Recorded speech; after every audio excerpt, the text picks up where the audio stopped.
हुआ है ब्रिटेन से और जुड़ा हुआ है फ्रांस से। क्या है इसके अंदर हम आपको बताते हैं। देखिए साथियों, ब्रिटेन और फ्रांस के बारे में एक बहुत बड़ा विवाद इन दिनों चर्चा में है। बहुत अच्छी न्यूज़ है। अच्छी न्यूज़ इसलिए है क्योंकि इसके अंदर आप वापस से पुराने काल में लौटता हुआ देख रहे हैं ब्रिटेन और फ्रांस को। क्या है बात, आप सबको ये तो बहुत अच्छे से मालूम है कि यूरोपियन यूनियन जिसमें 28 देश हुआ करते थे, उनमें से ब्रिटेन बाहर निकल गया था। वर्तमान में 27 देश रह गए। ब्रिटेन का बाहर निकलना ब्रेग्जिट कहलाया था और ब्रेग्जिट कंप्लीट हुआ था 31 दिसंबर 2020 को कि भाई हां, अब इस समय पूरी तरह से ब्रिटेन जो है वो बाहर हो चुका है यूरोपियन यूनियन से। यूरोपियन यूनियन में बचे रह गए 27 देश। उनमें से भी सबसे ताकतवर जो बचा वो था फ्रांस और जर्मनी। ये दोनों यूरोपियन यूनियन के बड़े कद्दावर नेता बनकर के रह गए। दिक्कत क्या है? अब दिक्कत यह है कि ब्रिटेन ने दुनिया से अलग होने का निर्णय तो कर लिया, यानी यूरोप से अलग होने का निर्णय तो कर लिया, लेकिन उसे नहीं पता था कि बाकी दिक्कतें कितनी सारी आएंगी। उन दिक्कतों में आज जो आप न्यूज़ पढ़ रहे हैं ये बड़ी ही रोचक न्यूज़ है। रोचक क्या है मैं आपको बताता हूं। हाल ही में साथियों, फ्रांस ने ब्रिटेन की मछली पकड़ने वाली नाव को डिटेन कर लिया है। मतलब क्या किया? फ्रांस के जल क्षेत्र के अंदर ब्रिटेन से चल करके मछली पकड़ने वाली नाव आ गई थी, तो उसको इन्होंने कब्जे में ले लिया है। France detain British boat fishing licence. अब देखिए, ये तो तय है कि फ्रांस ब्रिटेन से खुश तो नहीं है। आपको बहुत से कारण ऑलरेडी पता है।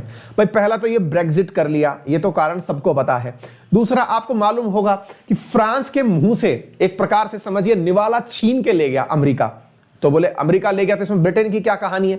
आपको याद नहीं है? मैंने थोड़े दिन पहले पढ़ाया था ऑकुस करके, है ना, यूके यूएस करके था, अपन ने याद होगा। ऑकुस करके एक संगठन पढ़ाया था मैंने, जिसमें बताया था ऑस्ट्रेलिया यूके यूएस मिलकर के न्यूक्लियर सबमरीन दे रहे हैं उसको, ऑस्ट्रेलिया को, जो कि वास्तविकता में फ्रांस के द्वारा दी जानी थी। तो एक प्रकार से फ्रांस खुन्नस में बैठा हुआ था ब्रिटेन के ऊपर कि कब तुम्हारा मौका पड़े और तुम्हें हम चमाट लगाएं।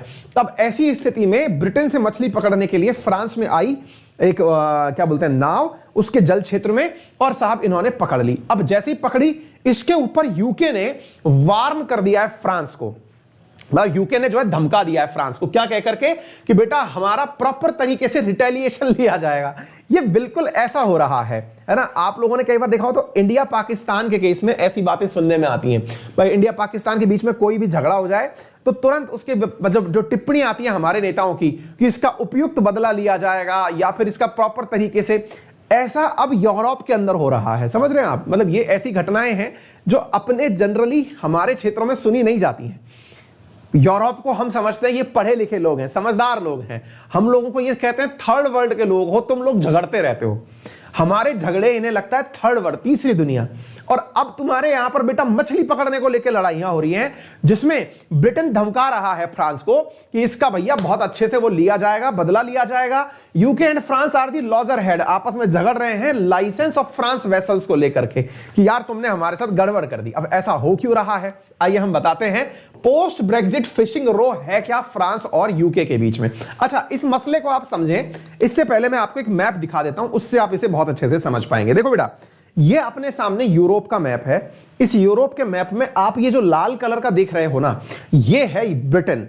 इस ब्रिटेन के जस्ट सामने बैठा हुआ है फ्रांस। मैं और थोड़ा जूम करके दिखाऊं, आप शायद यहां से यूके और फ्रांस को देख पाएं, और भी अच्छे से देखना हो तो ऐसे देख पाएं। ये रहा ब्रिटेन और ये रहा फ्रांस। ठीक है बेटा, अगर आप इसको यूरोप में देखते हैं तो यहां पे बात कर रहे हैं, और ज्यादा नजदीक दूर से देखते हैं तो ऐसे देखते हैं आप। इन दोनों के बीच में यहां पर पानी भरा हुआ है, जिसे आप इंग्लिश चैनल कहते हैं। तो मैं इसको ना इस मैप के माध्यम से दिखाता हूं, आप इसे देखने का प्रयास करें। अब आप ये तो समझ गए कि नॉर्थ की तरफ ब्रिटेन है और साउथ की तरफ फ्रांस है। अच्छा, इनके बीच में ये वाली जगह जो है वो इंग्लिश चैनल है। वही इंग्लिश चैनल जिसे मिहिर सेन ने, है ना, तैर करके पार कर दिया था, याद होगा। अपन इंग्लिश चैनल पार करने वालों को कई जगह याद भी रखते हैं। अब यहां पर क्या होता है कि इस इंग्लिश चैनल में मछलियों का उत्पादन बहुत सही से होता है। अब मछलियों का उत्पादन होने के प्रति इंग्लैंड वाले जहाज जो हैं वो इंग्लिश चैनल में मछली पकड़ने आ जाते हैं और फ्रांस वाले जो हैं वो इस इंग्लिश चैनल में मछली पकड़ने चले जाते हैं। ये तो कोई दिक्कत की बात थी नहीं। दिक्कत क्या थी, जब ये लोग सब आपस में मिलके रहा करते थे ना, तब उस समय ब्रिटेन, फ्रांस और यूरोप के कुल 28 देश, इनके यहां पर एक एग्रीमेंट हुआ करता था जिसे कहा जाता था the common fisheries policy. Common fisheries policy हुआ करती थी जब यूरोप के सारे देश एक साथ रहा करते थे। ये बिल्कुल ऐसे है जैसे ना अपने घरों में होता है, आपको पता नहीं, ये शब्द पता नहीं याद है कि नहीं है, अपने सेपरेट होने को हमारे यहां पर कहते हैं न्याड़ा होना। न्याड़ा होने का मतलब होता है जैसे मान लो कि किसी घर में 5 भाई हैं, है ना, सबकी शादी हो गई, अब साहब उनकी वाइफ्स जो हैं वो आपस में झगड़ रही हैं कि अजी आप तो बहुत पैसा कमाते हो, आपका छोटा भाई तो देख लो निठल्ला है, वो कुछ नहीं करता है, यूं है, फलाना है। तो आप उस समय पे भड़क गए, आपने जाकर पापा मम्मी से कह दिया, कलेश कर दिया, मैं तो अब अलग होऊंगा क्योंकि सबसे ज्यादा पैसे तो मैं ही कमाता हूं, ये जो बेरोजगार बैठे हैं इनका खर्चा भी मैं ही चलाता हूं। साहब आप भड़क गए, आप न्याड़े हो गए। न्याड़े का मतलब सेपरेट हो गए। अभी ऐसा ही हुआ है इनके पास। पहले जब पिताजी हुआ करते थे, उनने इन 5 भाई बहनों को पकड़ रखा, 5 भाइयों को पकड़ के रखा हुआ था कि नहीं बेटे ऐसा नहीं करना है, तुम लोग जितना भी कमा के लाओगे उसकी मेहनत के अनुसार मैं उन पैसों को सबके बीच में बांट दूंगा, है ना। ऐसा पहले हुआ करता था। अब पिताजी नामक संस्था बची नहीं, इनके साथ भी ऐसा ही कुछ हुआ है। इनके साथ क्या हुआ था, पहले ये यूरोपियन यूनियन हुआ करते थे, तो यूरोपियन यूनियन के केस में इनके साथ ऐसा था, इन्होंने कॉमन रूल बना रखा था। कॉमन रूल क्या था? कॉमन रूल का नाम था ये वाला, द कॉमन फिशरीज पॉलिसी। इसके तहत ये था कि अपन सब लोग ना, अपन मिलकर के 28 के 28 देश, जिसको जहां से मछली मिले मारो, आराम से मछली पकड़ लो।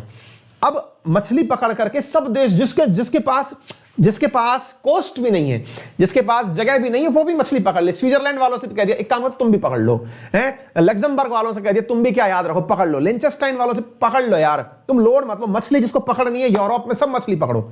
फिर बोले मछली पकड़ के उनका कुल हिसाब हमको दे देना।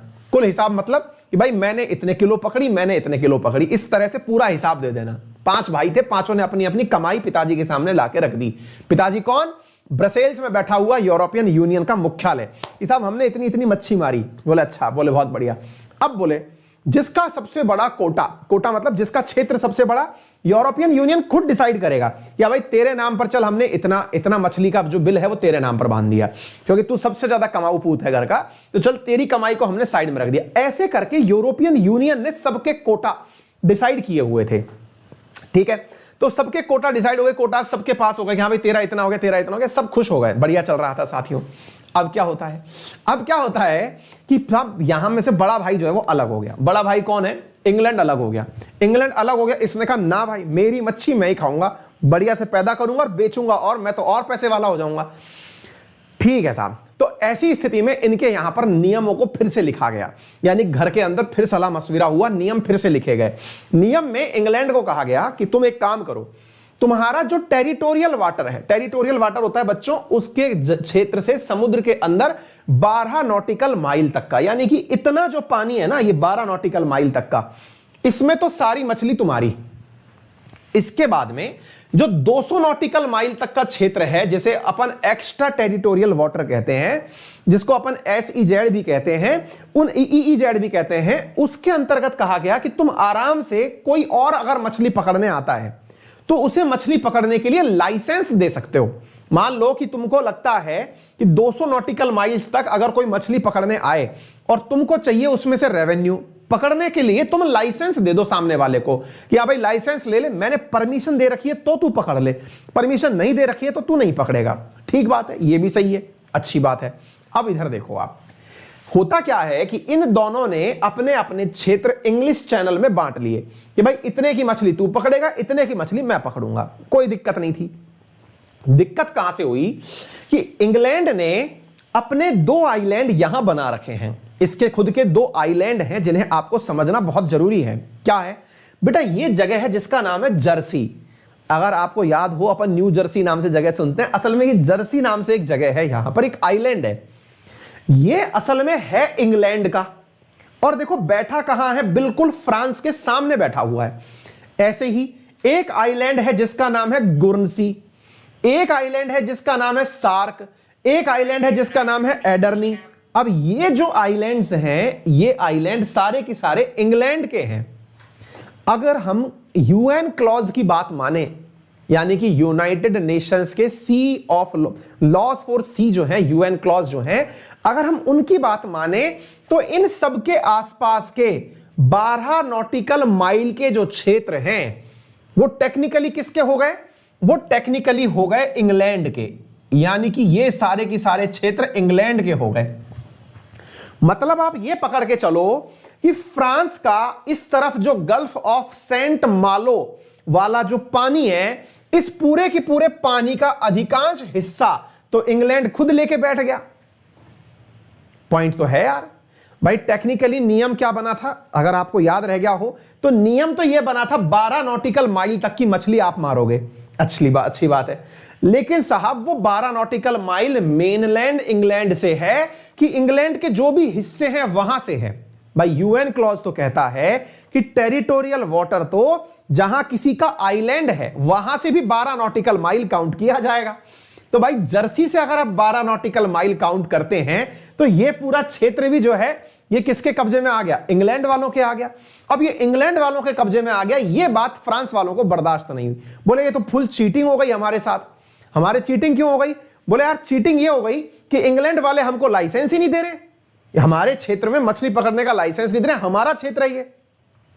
इंग्लैंड ने कहा क्यों दे, हमने तो पहले से नियम बना रखा है, अपन दोनों ने बैठ के नियम बनाया था। फ्रांस ने कहा अपन को समझ में नहीं आता, अपने यहां चुनाव है और चुनाव में नहीं चाहिए अपन को बेइज्जती, चुनाव में तो लगना चाहिए कि सबसे बड़े राष्ट्रवादी हम ही हैं। फ्रांस जो है इस बार बैटिंग कर गया। बैटिंग में उसने क्या कहा कि देखो भाई सिंपल सी बात है, खे तो मछली पकड़ लेने दो, और नहीं पकड़ने दोगे बेटा तो ये बात मत भूल जाना कि इस जर्सी को बिजली हम ही पकड़ाते हैं। असल में इस जर्सी नामक आइलैंड पर जो लोग रहते हैं, कुछ हैं मतलब 10-15 हजार घर, तो इस जगह पर जो लोग रहते हैं उनको बिजली फ्रांस पहुंचाता है। फ्रांस कैसे पहुंचाता है? सबमरीन केबल के हिसाब से, यानी कि पानी के अंदर से पाइप डाल रखा है, तार डाल रखा है पानी के भीतर, जैसे अपने इंटरनेट आता है ना पानी के नीचे से केबल डाल के, ऐसे बिजली जाती है इसके यहां तक। तो अब बोले अगर तुमने मछली पकड़ने से मना किया ना तो तुमको मछली पकाने के लिए बिजली नहीं दूंगा मैं, मतलब यहां पर बिजली की कड़काई कर दूंगा, पहुंचाऊंगा नहीं। और ये जो बात है ये यहां की जो मतलब मंत्री हैं उन्होंने खुद ने, अब ये बेचारा पहले से तनाव में लग रहा है, कौन है ये रहा है ना, ये बेचारा पहले से तनाव में लग रहा है कि यार ये क्या हो रहा है मेरे साथ, इतनी सारी परेशानियां मेरे साथ क्यों आ गई टाइप से ना। तो अब यहां पर साहब मछलियों को लेकर जो चल रहा विवाद है उसमें धमकाना शुरू हो गया है। धमकाने की हालात ऐसी बिगड़ गई हैं कि ब्रिटेन और फ्रांस आपस में कहीं किसी जगह पर झगड़ते हुए भी पा जाएं तो कोई मतलब अंदाजा नहीं है। और देखिए जब से ब्रेग्जिट हुआ है फ्रांस का पलड़ा भारी है और ब्रिटेन की हालत खराब है, क्योंकि ब्रिटेन जो है ना वो असल में बहुत बड़ा क्षेत्र रखता है। देखिए कोस्ट लाइन उसकी चारों तरफ से है, एक प्रकार से वो तो आइलैंड कंट्री है, तो उसके पास तो सी कोस्ट इतना बड़ा है कि वो आसानी से खूब मछलियां पकड़ सकता है। अब फ्रांस वालों के पास इतना बड़ा सी कोस्ट है नहीं, तो उनको बहुत बड़ी दिक्कतें लग रही हैं। अब देखते हैं आगे क्या होगा साहब। मुद्दा यह है कि वर्तमान में ब्रेग्जिट जो है ना वो इसके ऊपर काल बन के बैठा हुआ है, दिक्कतें बहुत हो रही हैं, है ना। इसके अंदर इन्होंने कहा कि प्रॉपर तरीके से इनका विवाद चल रहा है, मैंने आपको तरीके से समझा दिया। ये फ्रांस की मिनिस्टर हैं जो मछली मारने का ही काम करती हैं, मतलब मैरीटाइम मिनिस्टर है फ्रांस की। इनने कहा अपने ट्विटर पर कहा है कि जब ब्रिटेन ये बोलता है कि मैंने तो 98% लाइसेंस बांट दिए, मैंने तो लोगों को बांट दिए, जिसको पकड़ना है मछली पकड़ लो, तो इसने कहा, मैडम ने कहा कि बेटा सुन लो, तुमने अभी 90% ही लाइसेंस बांटे हैं और 90% लाइसेंस बांटे हैं तो बाकी जो लाइसेंस नहीं बटे हैं वो फ्रांस वालों को दे दो, नहीं तो बिजली काट देंगे तुम्हारी। तो भाई ये जो बातें इन्होंने खुद ने पार्लियामेंट में खड़े होकर कह दी। अब ठीक है साहब जो भी है, तो आप दोनों को इनका प्यार समझ में आ गया होगा। बहुत हंसते थे हम पे, हमें मजा आ रहा है। आज हंस के जो लोटपोट हो रहे हैं ना एकदम बढ़िया है, अच्छे से हुई है इनके ऊपर, क्योंकि इनने भी ना हम सबके बीच में ना खूब लड़ाइयां करवाई हैं यार। ठीक है, मजा आ रहा है, मच्छी के लिए मरो तुम, हैं। चलो आगे बढ़ते हैं। चाहते हैं अनअकैडमी के साथ पढ़ना तो मेरा रेफरल कोड है अंकित 10, जिसका उपयोग करके आप अनअकैडमी पर 10% डिस्काउंट प्राप्त कर सकते हैं, है ना। अनअकैडमी के लिए आप लोग अपने गूगल प्ले स्टोर से अनअकैडमी लर्निंग ऐप इंस्टॉल करें और वहां से हमारे सब्सक्रिप्शन को प्राप्त कर सकते हैं। अनअकैडमी पर हर वीकेंड जो है आपके लिए कॉम्बैट एग्जाम होता है, आप उसे भी ज्वाइन कर सकते हैं। फिलहाल के लिए इतना ही। उम्मीद है आप सभी को आज की बातें जो है समझ में आई होंगी। कृपया करके अपना ख्याल रखें और विशेष रूप से ये जानकारी ध्यान रखें कि ये दिवाली जो है बहुत शानदार तरीके से अपने परिवारजनों के साथ मनाएं, सुरक्षित रहें। ख्याल रखें अपना और अपने परिवारजनों को मेरी तरफ से दिवाली की बहुत सारी शुभकामनाएं प्रेषित करें। हम फिर मिलते हैं आज से 4 दिन बाद 6 तारीख के दिन सुबह आपकी क्लास में। इस दौरान आपके लिए इवनिंग के इश्यूज चलते रहेंगे। बढ़िया से दिवाली सेलिब्रेट करते रहिए और अच्छी अच्छी विशेष मुझे भी भेजते रहिए। और अयोध्या की यात्रा में अगर आपसे मिलना हो पाया तो जरूर मैं आपसे मुलाकात भी करूंगा। फिलहाल के लिए इतना, अपना ख्याल रखें। Thank you so much. बड़ों का सम्मान करें, छोटों को प्यार दें, अपना व्यक्तित्व इस प्रकार से विकसित करें कि महिलाएं आपके साथ सुरक्षित महसूस करें। Thank you.